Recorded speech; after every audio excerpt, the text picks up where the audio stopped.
Bonsoir, bonsoir, bonsoir, c'est Opal, Opal, Opal, A-S-M-R. Alors ce soir on se retrouve pour un contenu complètement différent de ce que je fais d'habitude. Je ne sais même pas si c'est très ASMR, je ne pense pas. Je vais chuchoter donc ça sera de l'ASMR. Mais en fait, je suis, comment expliquer, comme beaucoup de monde d'ailleurs, je suis fascinée par les histoires un peu paranormales. Voilà, ce genre d'histoire qu'on raconte quand tu veux, quand on est petit et qui nous fait peur. Alors je vous rassure, c'est pas des... Je vais vous raconter des histoires, mais ce ne sont pas des histoires qui font peur. En fait, ce sont des histoires, bon vous l'aurez vu dans le titre, c'est des légendes urbaines, ce ne sont pas des vraies histoires. En tout cas, c'est ce qu'on croit. Sur des personnes qui auraient voyagé dans le temps. Et c'est vrai que j'adore écouter des podcasts sur ces sujets-là, sur des faits mystérieux, des affaires non résolues. Ou même regarder des vidéos sur YouTube. J'adore ça, ça me fascine, ça me passionne, ça me fascine. Et du coup ce soir je voulais partager 2 histoires avec vous. Alors je ne sais pas du tout si ça va vous plaire, mais moi j'aime bien. En tout cas voilà, je voulais partager ça avec vous. Alors j'ai fait quelques recherches et la première que je vais vous raconter, en fait je vais les lire. Je mettrai les sources dans la barre de description. Je vais vous lire des articles. Et la première, donc je disais, pardon, je ne la connaissais absolument pas. Je l'ai découverte justement en lisant des choses, en écoutant des vidéos. Donc je vais vous lire tout ça. Alors c'est l'histoire de Rudolf Fentz. C'est parti pour la lecture. Donc, dans la version la plus répandue de l'histoire, l'affaire débute à New York, sur le célèbre Times Square. Donc ça se passe un soir de juin 1950, aux environs de 23h15. Un homme habillé de façon élégante, mais avec des vêtements datant de l'époque victorienne, donc un long manteau noir, un haut de forme, une jaquette et un pantalon à carreaux, fait son apparition au milieu de la foule. Il semblait âgé d'une petite trentaine d'années et avait l'air complètement désorienté et regardait anxieusement autour de lui. Il tenta alors de traverser la route, mais fut heurté par une voiture et mourut.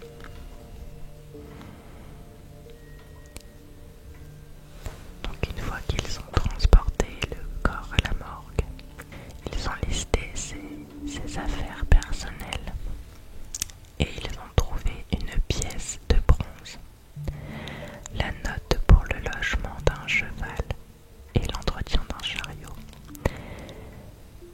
70$ en billets anciens, des cartes de visite au nom de Rudolf Fentz avec son adresse sur la Fifth Avenue. Et ils ont aussi trouvé une lettre adressée au porteur dont le cachet postal datait de juin 1876. Donc je vous rappelle que l'histoire se passe en 1950, des dizaines d'années plus tard. Et en fait, ce qu'il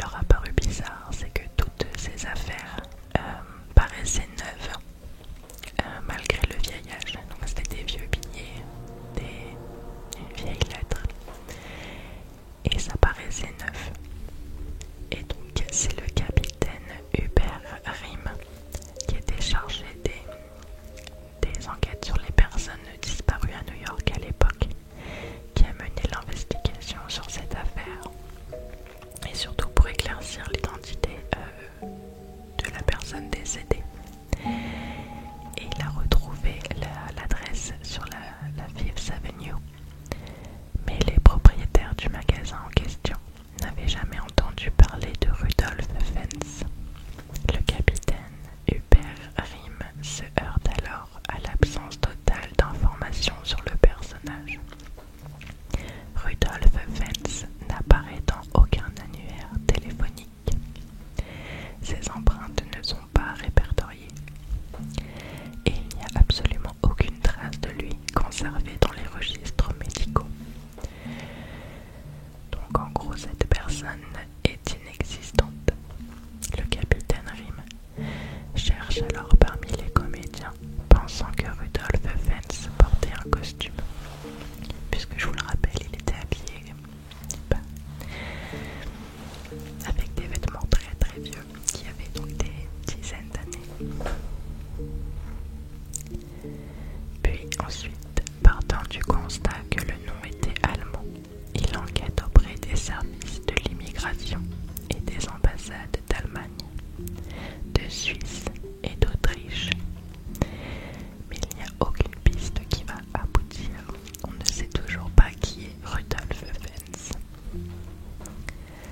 Cela ne décourage pas le capitaine Riem, qui persévère et finit par trouver un autre Rudolph Fentz, mais qui s'appelle Rudolph Fentz Jr. Donc en fait, il le trouve dans un annuaire téléphonique qui date de 1939. Donc 11 ans avant les faits, c'est ça, 11 ans. Il se rend à l'adresse indiquée et il apprend des résidents que Fentz était un homme d'une soixantaine d'années qui travaillait dans une banque proche et que ce dernier avait déménagé après avoir pris sa retraite. Donc Rudolph Fentz Jr. ne correspondait pas à l'inconnu de Times Square puisqu'il avait presque 70 ans au moment où l'accident avait eu lieu. Mais il se pouvait que ces deux personnes soient de proches parents. Donc, contactant la banque, Riem apprit que Rudolph Fentz était mort en 1945, mais que sa veuve était toujours en vie et résidait en Floride. Donc Riem écrit alors à la veuve de Rudolph Fentz Jr. et elle lui répond que le père de son mari avait disparu au printemps 1876. Il était parti pour fumer un cigare à l'extérieur et n'était jamais revenu. Et malgré tous les efforts de la famille, jamais ils ne l'ont retrouvé. Le capitaine Riem, en cherchant dans une liste de personnes disparues durant l'année 1876, y retrouve Rudolph Fentz ainsi qu'une photographie de lui. Et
en deuxième parce qu'en fait c'est une histoire que me racontait mon papa quand j'étais petite.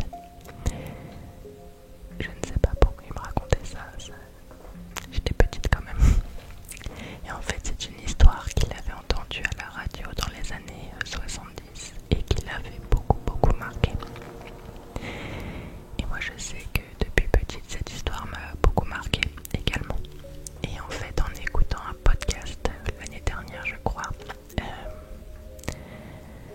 il racontait à nouveau cette histoire et ça m'a rappelé plein de souvenirs et ça m'a remis des frissons partout. Ça fait un peu peur, enfin c'est pas que ça fait peur mais je sais pas, c'est troublant quoi, c'est fascinant.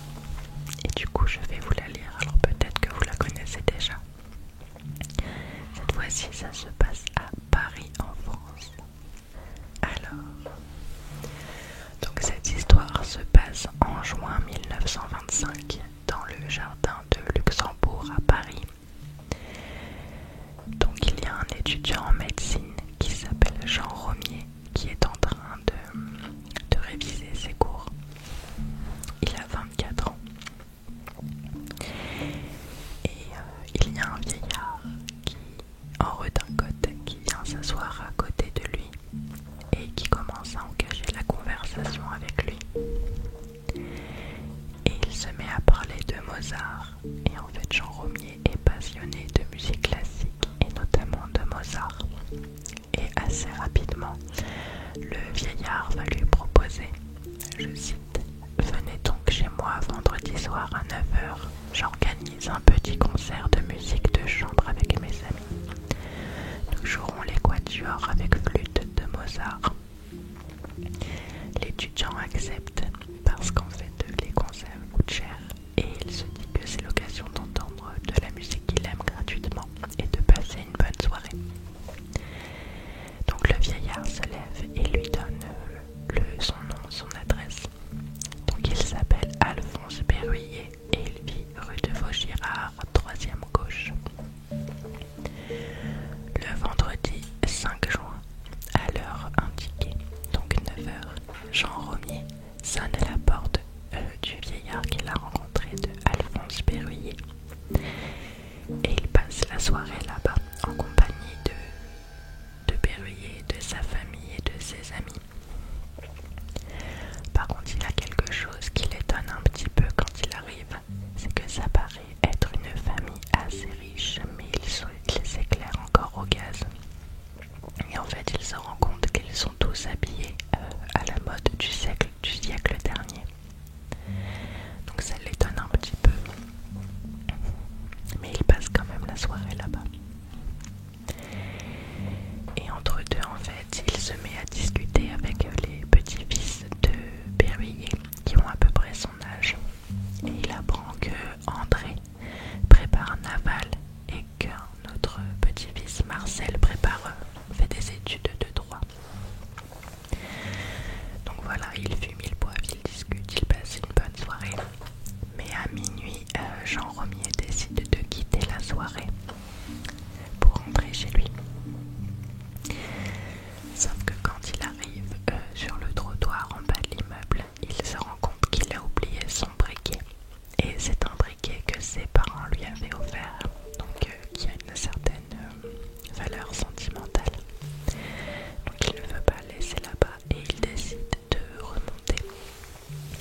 ce qui va rameuter encore plus de monde.